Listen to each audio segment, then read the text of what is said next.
Okay, in this part of the video, we're going to start adding placeholder frames to our master page. So far, we've added the headers and footers and the guides to our A master.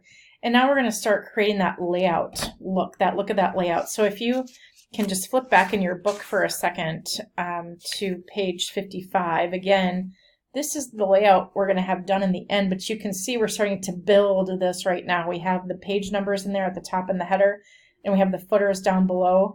That's what we have so far. So now we're going to start creating the text boxes and placeholders for any text that we might put on any of our pages. So again, just making sure that you're on the A master. We're going to double click on the left page of our A master because that's what we're going to be working in right now. And I'm just going to hit Command plus here to kind of zoom in a little bit so I can see a little bit better. Okay. So the first thing we're going to do is we're going to grab our text tool, our type tool, to grab and draw our text box. And we're going to create a text box here starting at the ½ mark. We're going to left click and drag it all the way down here to about the middle of the page, end of the second column, to create our first text box. Left click, drag to create this text box that'll just kind of be sitting here on this page waiting for us to insert some text in there. I don't believe it tells us the exact size of this text frame. I'm going to click on my selection tool and I'm just going to drag that out because I noticed mine kind of came back a little bit once I let go. So I want that to be right up until that column, right up to butting up against the second column there. Okay, now what we're going to do is we're going to take this text box and we're going to drag it and copy it over to the right side of the page here. So making sure that you're on the right side of your master page here. I can still see I have this selected here. I'm going to hold down my Option key, left click, and I'm going to drag this over. And you're going to drag it until the value for the Y or the X there says 11.625. So we're basically bringing it up against this edge here. So again, if you didn't get it exact, you could always change your X value to 11.625. One thing, a little off topic, but anytime you want to deselect something and make sure you haven't clicked on anything, you can always deselect on your paste board over here. The other thing I wanted to mention, I think they talked about this briefly in the second lesson maybe, is that anytime you're working with files, maybe you have some text over here, you have an image that you're not going to use, you can drag it off and just leave it sitting here in the paste board if you think you're going to use it again later. This wouldn't show up anywhere on your document, so having the paste board there is just almost like extra workspace that you can like drag and drop things and keep them out of your way, maybe to be used later. All right, the next thing we're going to do is we're going to add in, I'm going to actually go to View menu and go to Fit Spread in Window. So it's just going to make the spread fit in here exactly. The next thing we're going to do, and I'm on page 66, adding placeholder frames for graphics. So framing tool, they talk about this on page 66, the second paragraph there, where it tells you although the rectangle tool and the rectangle frame tool are more or less interchangeable, the rectangle frame tool is usually used as like a placeholder for graphics. So we're going to use the rectangle frame tool here, and we're going to draw a frame that we're going to leave here to show that that's a spot to put graphics in. So basically we're going to create a frame here in this third column up through the half the page. So we'll left click here in the top of the third column and drag down through where this guide lines up here to create just a little box, a frame that will be kept there to be used possibly for images later on. When we're just looking at this, we want to make sure the frame is 2.5 inches wide by, I made mine a little too tall. The height, oh no, I got my height right, 4.125. So that was pretty good actually. I got mine exact. That's not so bad. Okay, then you can either draw another one over here on this side or you can copy it. So I'm going to grab my selection tool, hold down my Option key and drag to copy that exact box over here. So now we have a text frame here, a text frame here, and 2 image frames. Again, kind of referencing that first page in the book where you can see where those images are going to go. All right, we can go ahead and click to deselect out on your paste board somewhere. and go ahead and save. The next thing we're going to do is we're going to create another master page. So we don't necessarily need all of our pages to be 3-column pages. We're going to create a second master. But we've done all this work with our first master with our headers and footers. We don't need to redo all of that. So we can actually base our second master off of our first. So to do that, we're going to click the flyout menu here, and we're going to choose New Master.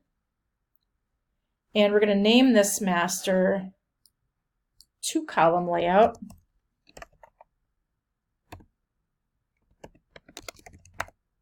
And then notice it has based on master none. We're going to change that to based on master 3-column A 3-column layout. And that's all we have to change. We're going to click OK. And you can see that we're on the B master. We can see B up here represented, but everything looks the same so far because we haven't really made any changes yet at this point. So the first thing we're going to do is we're going to change the columns to be from a 3-column to a 2-column. So you're going to go to the layout menu and go to margins and columns and change the columns to 2 instead of 3. And then we're going to click OK, and you can see on both pages we've had the columns change from 3 down to 2. All right, I'm on top of page 68. The next thing we want to do here is we're not going to make these look the same. We have 2 columns here, so we're going to take out those text boxes we created for the 3-column layout and the rectangle frame tool that we just used to create those placeholders for our images. So to do that, we need to select them and delete them. But you'll notice that if we try and select these, we can't. It doesn't let us do it because it's part of the master.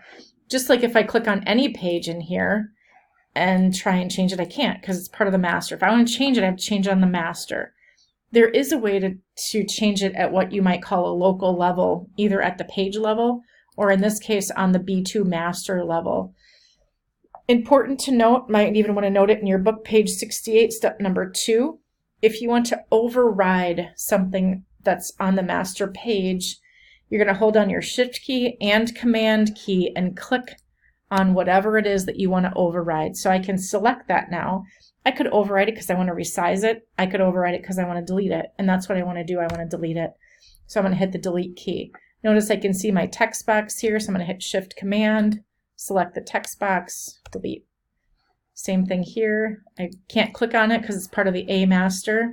Shift Command, click, delete. Same thing with the last one here. Shift Command, click, delete. So if there's something on the master page that you don't want to, I don't want to take it off the 3-column master page because I want that all to be on there on my 3-column pages, but I don't want it on my 2-column.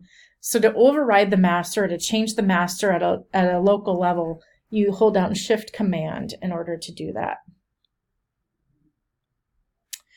Okay, the next thing we're going to do is add a few more things to our 3-column master. So go ahead and double click that so that we know that that's selected. Again, seeing a 3-column master down here.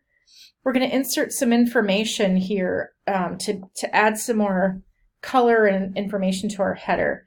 So we have what's included with our lesson files. We have what are called snippets. And snippets are created, they talk about them on page 68 in the margin there. And we'll learn how to create snippets in other files, but basically it's an object that you can create from another page or spread, and you can save it and you can import it and bring it into another page. You can export it from another page and do what we're going to do now, bring it into this page. So to do that, we're going to go to the File tab and Place. And just note that the keyboard command is Command D for place. It's a good keyboard command to remember. And you're going to navigate to your Lesson 3 folder. And Lesson 3, and then you're going to go into the Links folder. And in the Links folder, there's a header snippet. We're going to choose the header snippet. I'm going to click Open. And just notice it brings this snippet with it. Kind of is like locked and loaded on your mouse there. In order to insert it, we're going to come all the way up here to the upper left corner of your image where the bleed shows up here, and left click. And it's going to drop that snippet in there. So the other cool thing about snippets are that they remember where they were placed in previous documents. So when you drop it in your document, it goes to where it was in the previous document. So it all lines up nicely. Now, one thing I just want to note that we put this on the A master, If I double click on the B master, notice it's there too.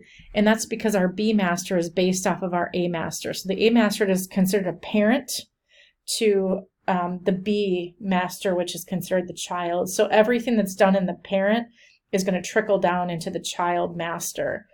So that's why we see this change here.